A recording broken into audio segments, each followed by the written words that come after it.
চতুর্থ বিশ্বকাপ জয়ের মিশন শুরু করেছে বর্তমান চ্যাম্পিয়ন আর্জেন্টিনা। এই মুহূর্তে কানসাস স্টেডিয়ামের বাইরে আছেন এস.এম. ইকবাল। এদিকে ঢাকা বিশ্ববিদ্যালয়ের টিএসসিতে আছেন আব্দুল্লাহ শাফি এবং চট্টগ্রাম বিশ্ববিদ্যালয়ে আছেন জাহিন আবির। সরাসরি প্রথমে যাচ্ছি শাফির কাছে।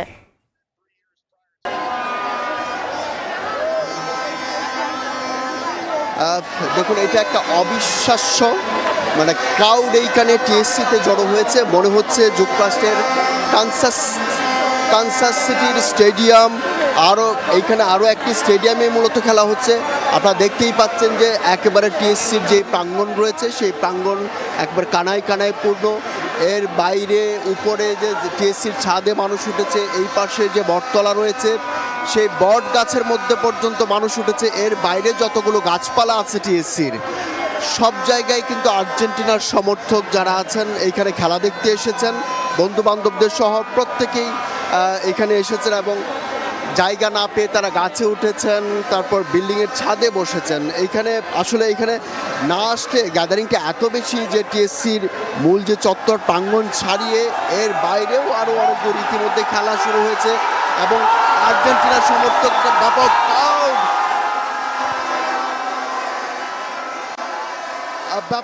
ব্যাপক ক্রাউড তাদের মধ্যে দেখা যাচ্ছে। এত উত্তেজনা তাদের মধ্যে সেই সকাল থেকে। তারা কিন্তু এসেছে প্রায় 6টা নাগাদ, এসেই কিন্তু তারা জড়ো হয়েছেন এবং এই সবাই একসাথে বসে খেলা দেখার চেষ্টা করছেন। আপনি বুঝতেই পারছেন যেহেতু আর্জেন্টিনার বিশ্বকাপ শুরু এবং ডিফেন্ডিং চ্যাম্পিয়ন, সেই ক্ষেত্রে এখানকার বাংলাদেশি যারা ভক্ত সমর্থকরা আছেন তারা ব্যাপক উৎসাহ উদ্দীপনার মধ্যে আছেন, তারা বাজি ফুটাচ্ছেন।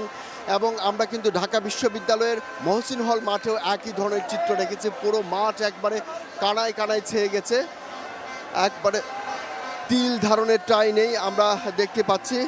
আমরা ঠিক এই মুহূর্তে আসলে এত বেশি ক্রাউড, কথাও বোঝা যাচ্ছে না এখানে। তারা সবাই শুধু চিৎকার করে মেসি মেসি বলে সবাই চিৎকার করছেন তারা এই মুহূর্তে হিউজ ক্রাউড। আপনাদেরকে যেটি দেখাচ্ছিলাম আসলে ঠিক আর্জেন্টিনার সমর্থকরা তারা আশা করছেন এটা একবারে দুর্দান্ত একটা ফলাফল হবে এবং যেহেতু গত ম্যাচে বড় বড় দলগুলো খুব ভালো করতে পারে না, সেই ক্ষেত্রে এই প্রথম ম্যাচে তারা দারুণ একটা ফলাফল করবে বলে তারা আশা করছেন। তো এই মুহূর্তে আমি চলে যাচ্ছি চট্টগ্রাম বিশ্ববিদ্যালয়ে। সেখানে আছেন আমাদের প্রতিনিধি, সেখানে আছে আবির। সেখানে চলে যাচ্ছি সবশেষ খবর জানার জন্য চট্টগ্রাম বিশ্ববিদ্যালয়। দর্শক, এই মুহূর্তে আমি রয়েছি চট্টগ্রাম বিশ্ববিদ্যালয় শহীদ মিনার প্রাঙ্গণে এবং আমার পেছনে দেখতে পাচ্ছেন আর্জেন্টিনা সমর্থকদের ভিড় এবং আজকে চলছে আর্জেন্টিনা বনাম আলজেরিয়ার বিশ্বকাপের ফুটবল ম্যাচ। এবং দর্শক, আমার পেছনে আর্জেন্টিনা সমর্থক এবং আশেপাশে বিপুল সংখ্যক শিক্ষার্থীরা উপস্থিত হয়েছে এবং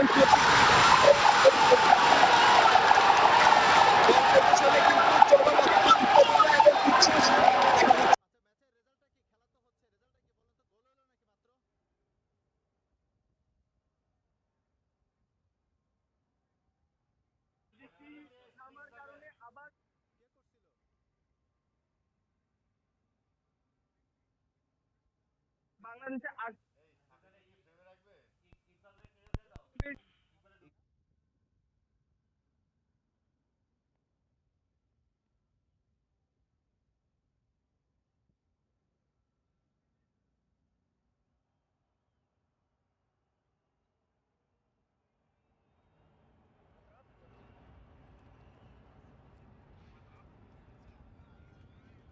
বলেন।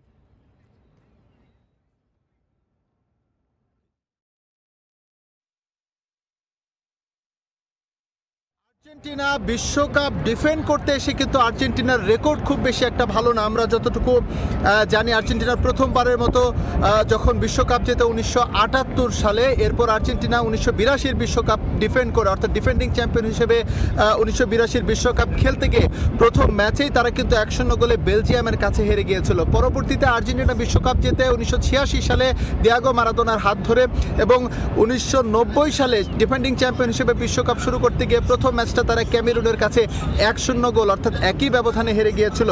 এবার তৃতীয় বিশ্বকাপ জিতেছে আর্জেন্টিনা 2022 সালে এবং 2026 সালে সেই শিরোপা ডিফেন্ড করতে এসে আর্জেন্টিনা আজ প্রথম ম্যাচে আলজেরিয়ার বিপক্ষে মাঠে নেমেছে। রেকর্ড বলছে আর্জেন্টিনা যদি পুরনো রেকর্ড যদি আর্জেন্টিনার পক্ষে থাকে বা সেই ধারাবাহিকতা যদি আর্জেন্টিনা রাখে তাহলে আলজেরিয়ার বিপক্ষে আজকে আর্জেন্টিনা হেরে যাবে এরকম। কিন্তু আর এই আর্জেন্টিনা অনন্য আর্জেন্টিনা, এই আর্জেন্টিনা লিওনেল মেসির আর্জেন্টিনা, এই আর্জেন্টিনা ইতিহাসের তৃতীয় দল হিসেবে ব্যাক টু ব্যাক শিরোপা ধরে রাখার মিশন নিয়ে এবার এসেছে। সুতরাং আমরা প্রত্যাশা রাখতেই পারি আর্জেন্টিনার যে অতীত রেকর্ড রয়েছে সেই রেকর্ডের পাতা আর্জেন্টিনা উলট পালট করে এবার কিন্তু তাদের প্রথম ম্যাচে জয় তুলে নেবে। এবং একই সঙ্গে আরও একটি কথা জানিয়ে রাখতে চাই, এখন পর্যন্ত র্যাঙ্কিংয়ের 1 নম্বরে থেকে কোনো দল কিন্তু বিশ্বকাপ জয়ের স্বাদ কিন্তু এখন পর্যন্ত কোনো দল পায়নি।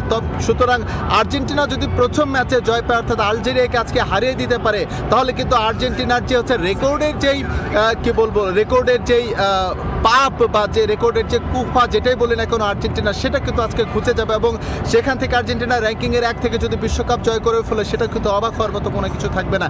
এরই মধ্যে ম্যাচ শুরু হয়ে গেছে। আমি রয়েছি কানসাস সিটির অ্যারোহেড স্টেডিয়ামের সামনে।